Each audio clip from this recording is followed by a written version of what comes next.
Hi guys, what's up? It's Rachel back with another video, and in today's video I wanted to talk about limited edition makeup that shouldn't have been limited edition. In particular, I'm going to talk about palettes. I will say that all of these palettes have gorgeous packaging, but that is not the reason that I put them in this video. I put them in this video because of the way that they perform. These are products that I grab for all the time, but I probably will not be using them on camera because you guys can't get your hands on them. But like I said, this is just limited edition palettes that shouldn't have been limited edition. I don't think I have any updates, except I did try out this Cover FX blurring primer that was in one of my boxes from BoxyCharm, and it looks like this. It reminds me, I just wanted to give a little update on it. It reminds me of the Porefessional from Benefit, and that's the primer that I use all the time, except it's just a little bit thicker. So I'm not sure how I really like it right now. I'm going to continue to use it, but I will update you guys more on when I start using it a lot more. But that's my take on it right now. It's very similar to the Porefessional, just a little bit thicker. But I guess that's all that I have to update you guys on. So I'm going to go ahead and get started. The first palette that I have to talk about is from Becca, and this is a collab with Jaclyn Hill. I know everybody talks about this palette still to this day because it's legendary, it's iconic, it was just a big step in the beauty world. I personally love the palette. This is what it looks like. It had the gorgeous packaging. It has Champagne Pop on the inside, and then it also has like the sister highlighter, Prosecco Pop, and it has 3 blushes, and this is what it looks like. Very pretty. I'm not sure if you're going to be able to tell or not, but this was unfortunately limited edition. A lot of people got irritated because when they said that it was limited edition, it ended up coming back and then they took it off again. So I feel like they could have made it permanent, but in reality it was just a smarter way to sell more of the palettes, which they were going to sell a lot of them anyway. I don't understand because it was Jaclyn Hill, but the product is absolutely gorgeous. I use it, I really love it, and I feel like it shouldn't have been limited edition. Not because it's Jaclyn Hill or not because of pretty packaging, but only for the fact that the product itself is very, very nice. Now, if you're someone that you couldn't use the colors because of your skin tone, they just don't suit you, then I completely understand. But the quality and the colors are just absolutely gorgeous, so I feel like this shouldn't have been limited edition. It's very, very pretty. The next palette is the Tarte Aspen Ovard collab, and this is what it looks like. Now, the packaging is really, really nice. It feels really luxe. It's very heavy. It's very pretty on the front. And then when you open it up, it has a bunch of neutrals, shimmers, and mattes, a pretty highlighter, and a pretty blush. I don't know if you can see it or not, but that's what it looks like. This is a very nice neutral palette, and it has everything that you need for the face. Tarte doesn't really do much color, but recently they have been coming out with a lot more than what they've done in the past. They tend to stay toward their neutrals. I feel like that's what they're most comfortable with. Formula-wise, this is one of the best neutral palettes that Tarte has ever released. I feel like it shouldn't have been limited edition because you have everything you need. The quality is amazing, but this is one when I saw it, I immediately grabbed it because I was very curious about the formula. And I am someone, I still use this palette. Obviously, it's in my collection. I'm going to use them all, but just not on camera. But I love this palette, and I feel like they should bring this back because neutrals are like a big seller. A lot of people are just more comfortable with neutrals, and I feel like they're missing out because this is one of their best formulas. The next palette from Tarte that I have is probably a very unpopular opinion, but when I watch other people's videos, they say like that they never even grabbed it or never even used it. And this is the Tarte Make Believe in Yourself palette. This is more colorful for Tarte, and honestly the formula on this is very, very nice. Now, this palette consists of all shimmer and metallic shades and one matte shade. I know that you're not going to be able to tell, I don't think. This is the matte shade right here, and then you have your metallics and your shimmer shades on this side. Very, very pretty. I wore this on the day that I got married. These are very intense. They look wet on the lids, and it's something that I really did grab for a lot. This did come back, I saw, but then they took it off again. I feel like this is something that they should have made permanent because the formula on this is amazing. And like I said, a lot of people didn't even give it a chance. They didn't try it. It would be in their collections and they would say that it was just sitting there. They never did grab it, but this is very, very nice. I feel like Tarte's Circle palettes are some of my favorites. Not necessarily the Rainforest of the Sea Volume 1 or 2, but like their Circle palettes are some of my favorites, and I wish that they would bring this back. It's very, very gorgeous. The next palettes that I have are from Too Faced, and this, I'm sorry if you can hear the noise, that's my dog chewing on a hanger, and he He's eating it. He's literally eating the hanger. They came out with this palette around the same time that they came out with the chocolate gold palette from Too Faced.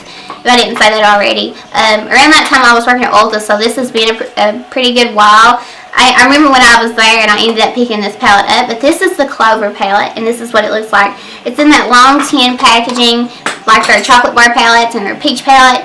Very, very pretty packaging, but that, again, that's not why this is in here. The quality of these shadows is absolutely amazing. I feel like they really took time on the quality. I have dipped into this a lot. I really, really love it. There's a mixture of shimmers and mattes. The formula is great. This shade here at the bottom, called Best Friends, is like the pigment from MAC, that blue-brown shade that everybody goes crazy over.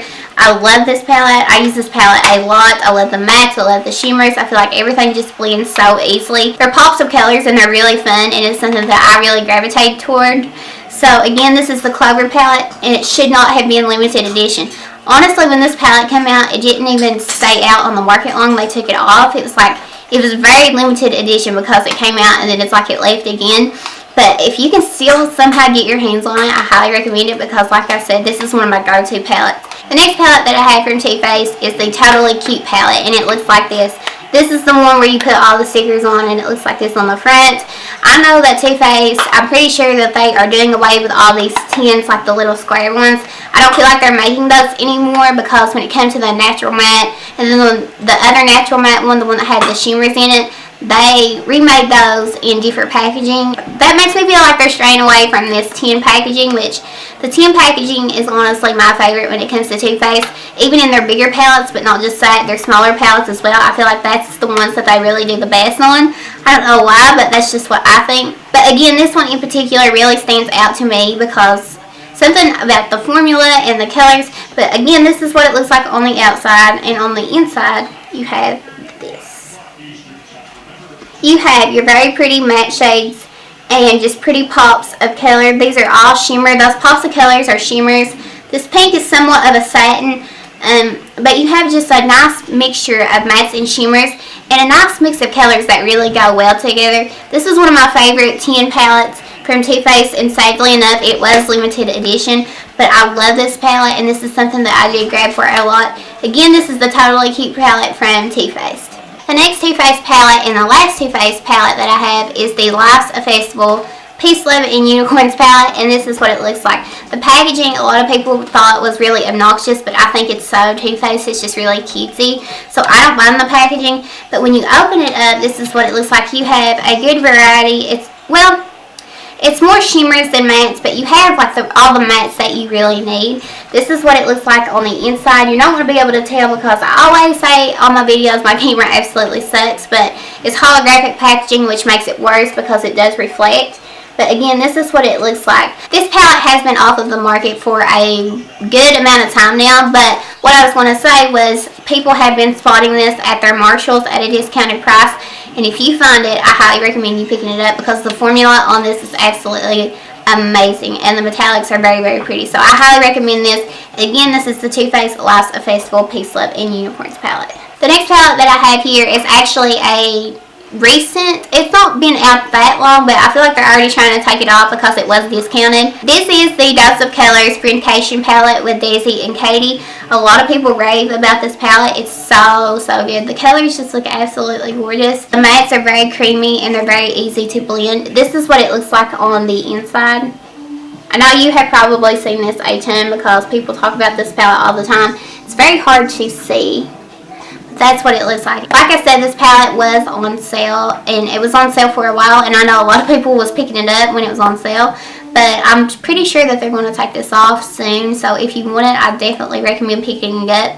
You will not be disappointed. The formula on this is amazing. So again, this is the Dose of Colors Friendcation palette from Desi and Katie, and that packaging is absolutely gorgeous. I have 4 more palettes to talk about. I know this is a long video, but I did have a lot of palettes that I thought should have been limited edition. They're just so good. We're going to go ahead and talk about the Urban Decay ones. The first one is the Heavy Metals palette, and it looks like this. I know a lot of people get aggravated with this packaging, but I, for one, don't mind it because I just pop it out and then I lay it flat on my table, and that's how I use it. Like, I don't try to hold it or anything, but it does have a mirror on the front if you do want to use it. This palette came out, it's been a while because I was working at Ulta when this came out, but it's all shimmers. So you have a side of neutral shimmers, and then you have a side of like fun shimmers, like colorful shimmers. And this is what it looks like. I'm trying not to blind you, but obviously this is the colorful side and this is the neutral side. Very, very pretty. These are very intense. This is one of my go-to palettes, and if you've been here on my channel for a while, then I done like my favorite palette video, and this palette was in there, and I said in that video that I like to use this in combination with the Jaclyn Hill palette from Morphe, and that palette would have been in this video if it had been limited edition, but it's not. That palette, I don't think it'll ever be limited edition. I don't think they'll ever do away with it because a lot of people love it, and I completely agree. Like I said before, I use that palette all the time in conjunction with this palette. This, however, was limited edition, and I feel like that was a big mistake. I love this palette, and I feel like the pigmentation, the way that they apply, was very gorgeous. And this is definitely a hit for me from Urban Decay. So again, this is the Heavy Metals palette from Urban Decay. The next palette from Urban Decay is the Elements palette, and it looks like this. I know I talk about this palette a lot on my channel, but I really did love it, and I really do love it now.